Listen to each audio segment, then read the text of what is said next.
Tajiri. Oya. Kula pombe. Menyi. Kula vitu. Kula vitu. Unajua watu kama nyinyi hamtakiwi kufa. Afu Jose wategemea kunywa pombe. Wewe.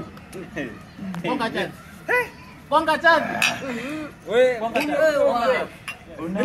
Kwanza mshenzi sikia. Kwanza mshenzi alipotuma ile hela.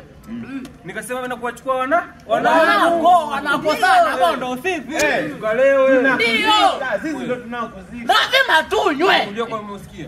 Nilipokosea tu muamala ule. Nikashanga tu limeingia.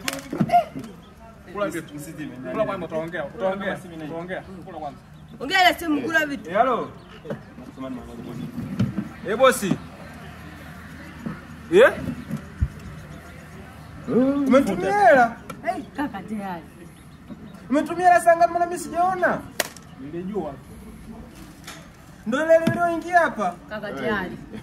Nilijua tu. Mimi hela nimeshaharibu bosi, nimekuja kutumia na wenzangu kweli. Sasa unatumia kwa mfumo gani bila taarifa bosi? Mimi nishatumia hela. Mimi nikajua ni mtu amekosea. Kaka tayari. Mtalipia vitu. Unatumaje hela bila taarifa bosi? Mimi nikajua mtu ameshakosea muamala bosi. Bosi wako ana kichogo. Sasa hivi. Bosi wako ana kichogo, si ndio? Bosi wako ana kichogo. Hebu kata kwanza simu. Sio tumaje hela njie kama hiyo. Nilijua. Bosi wako anatabia kama za Jose. Anajua kabisa wewe kushika hata 10,000 usingizi hauji. Anakutumia hela kimya. Jose. Hata kwa miguu. Mimi nilijua. Kaka tayari kweli hapa. Kumbe azinyweki. Azinyweki kivipi? Hapa mtalipia, mnakunywa vya wanaume. Wewe, njoo tulipe basi. Yaani mlipe.